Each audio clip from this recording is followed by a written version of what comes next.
Sebenarnya yang pertama harus difahami itu beberapa poin ya.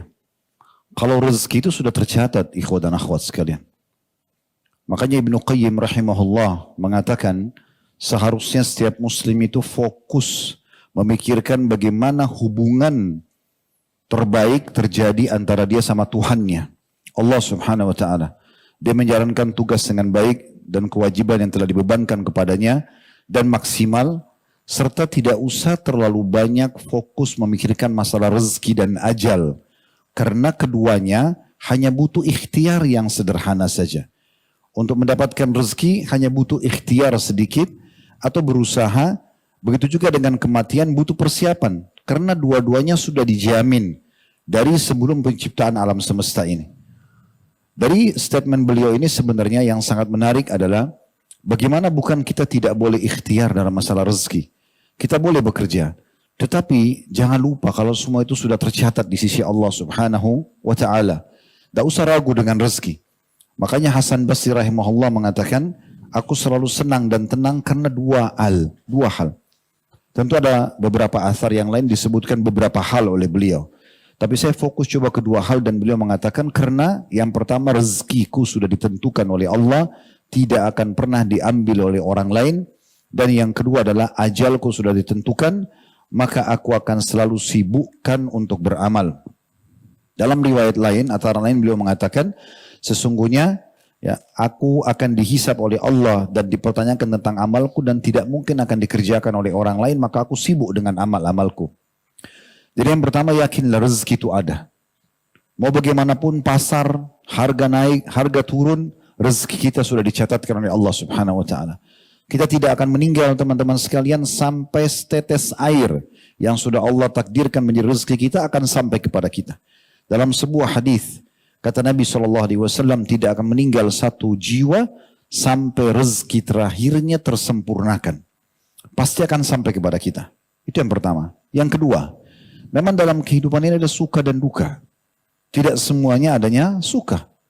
Kita memang akan ada nikmat supaya kita bersyukur, ada cobaan supaya kita bersabar. Cobaan macam-macam. Ada orang cobaan di dirinya dengan penyakit, ada orang cobaan dari orang sekitarnya, pasangan hidupnya, mertuanya, orang tuanya, kerabatnya, iparnya dan seterusnya.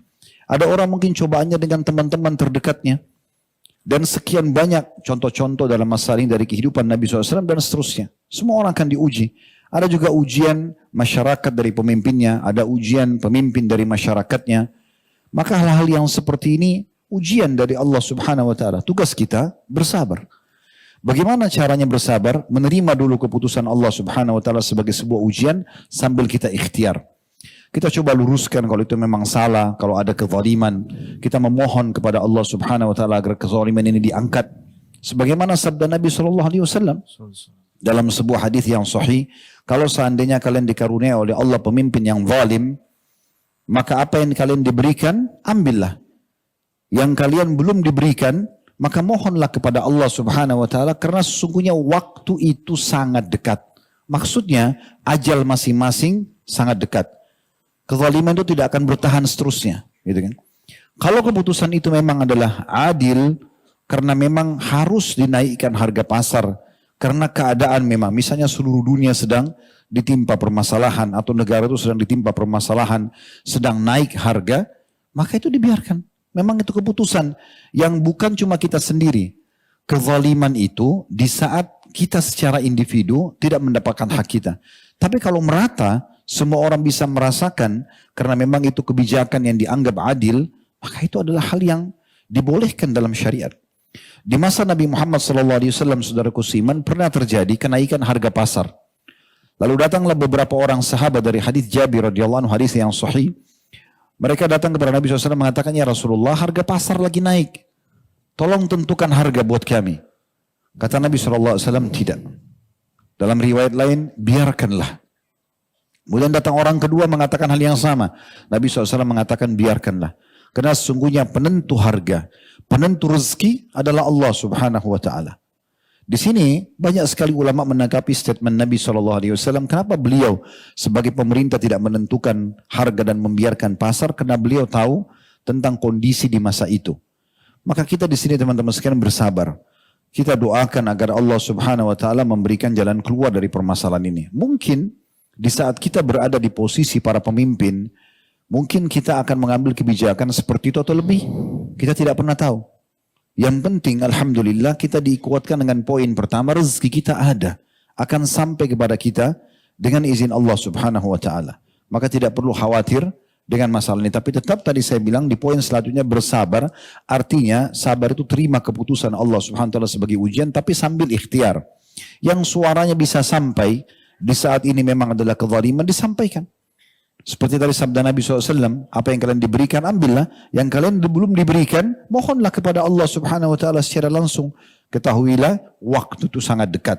Kan begitu. Kalau keputusan itu adil, maka kita berdoa kepada Allah Subhanahu wa taala semoga Allah berikan solusi dari permasalahan buat negara misalnya, ya, atau keadaan yang sedang ada supaya bisa kembali normal dan seterusnya. Caranya supaya kita bisa mengetahui tentang kondisi dan keadaan nikmat Allah yang ada kepada kita walaupun sebenarnya ujian sedang ada.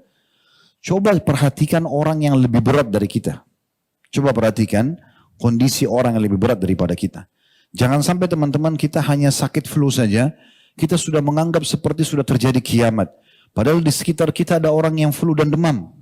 Kalaupun kita flu dengan demam, ada orang flu, demam dan rematik. Ada orang stroke.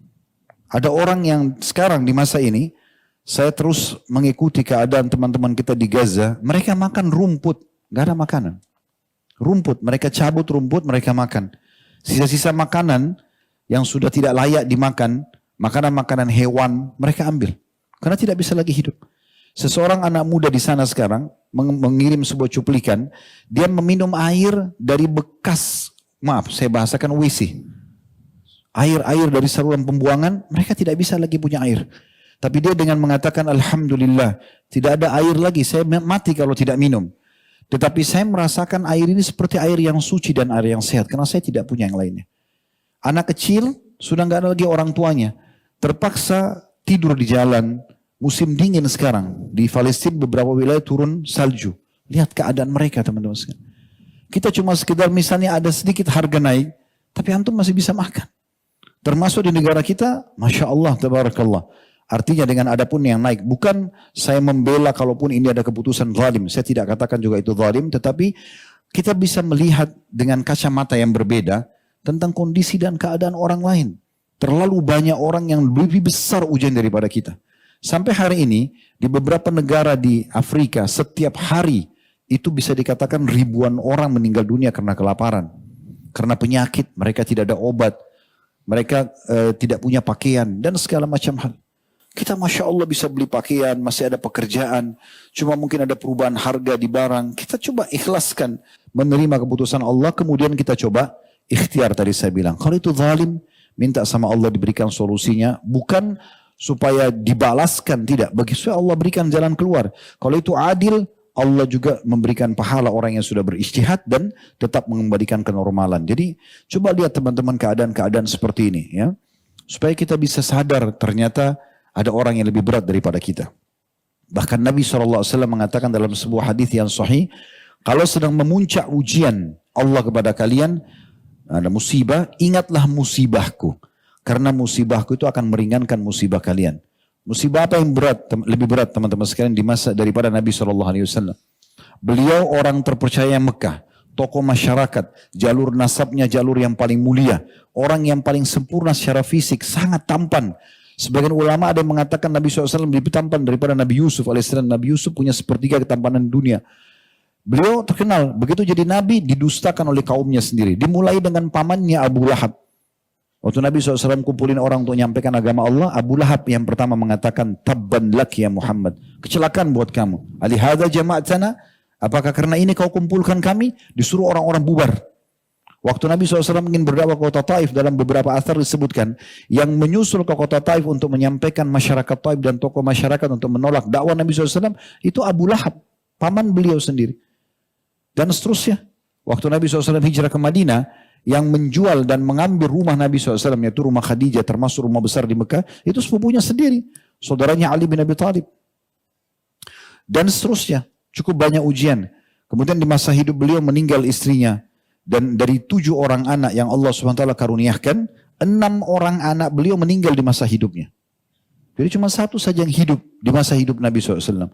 3 anak laki-lakinya, Al-Qasim, Abdullah, dan Ibrahim meninggal di masa hidup beliau. 3 anak laki-laki. Kemudian dari 4 anak perempuannya, Ruqayyah, Ummu Kalthum, dan Zainab meninggal di masa hidup beliau. Kemudian tersisa Fatimah. Setahun setelah Nabi SAW meninggal, baru beliau meninggal radhiyallahu anhu majma'in. Ini ujian yang berat. Gitu kan? Ujian yang berat. Bagaimana beliau sudah jadi raja, jadi nabi di Madinah, masih ada kaum munafikin yang menghina-hina beliau. Terlalu banyak contoh kalau kita ingin cari. Nabi SAW juga sakit, disakiti juga oleh orang lain.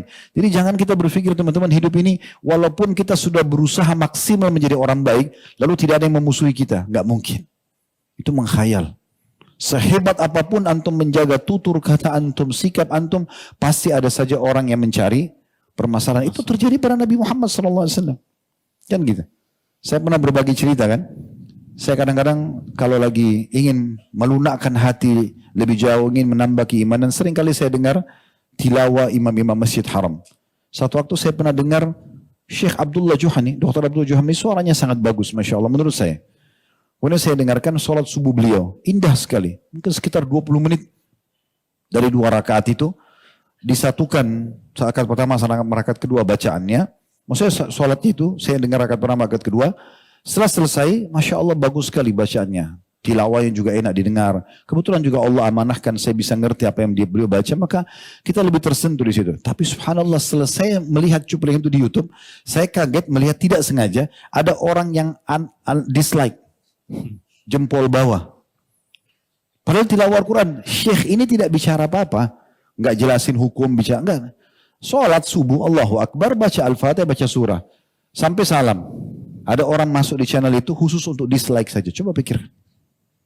Apalagi kalau kita ngomong, bicara, terus kemudian tidak ada yang menyari kesalahan kita. Itu udah biasa. Itu suka dukanya kehidupan. Justru di situ antum gunakan momentum untuk lebih dekat kepada Allah Subhanahu Wa Taala. Antum sadar antum punya Tuhan yang mengatur semua itu. Kalau ada orang yang tidak suka sama kita, yang ciptakan kita Allah, yang ciptakan dia Allah. Yang ciptakan sifat, ya kita bersabar untuk bisa menerima. Menciptakan juga sifat emosi ataupun apa, dan dia itu adalah Allah. Kita bisa minta kepada Allah SWT untuk melunakkan dia dan menjadi penyebab hidayahnya. Kan begitu. Memang sudah begitu sunnatullah. Jadi fahami ini memang ada satu sistem yang sudah terjadi. Maka kita tinggal kalau ada nikmat bersyukur, ada cobaan kita bersabar. Ya, Allahu a'lam. Ya.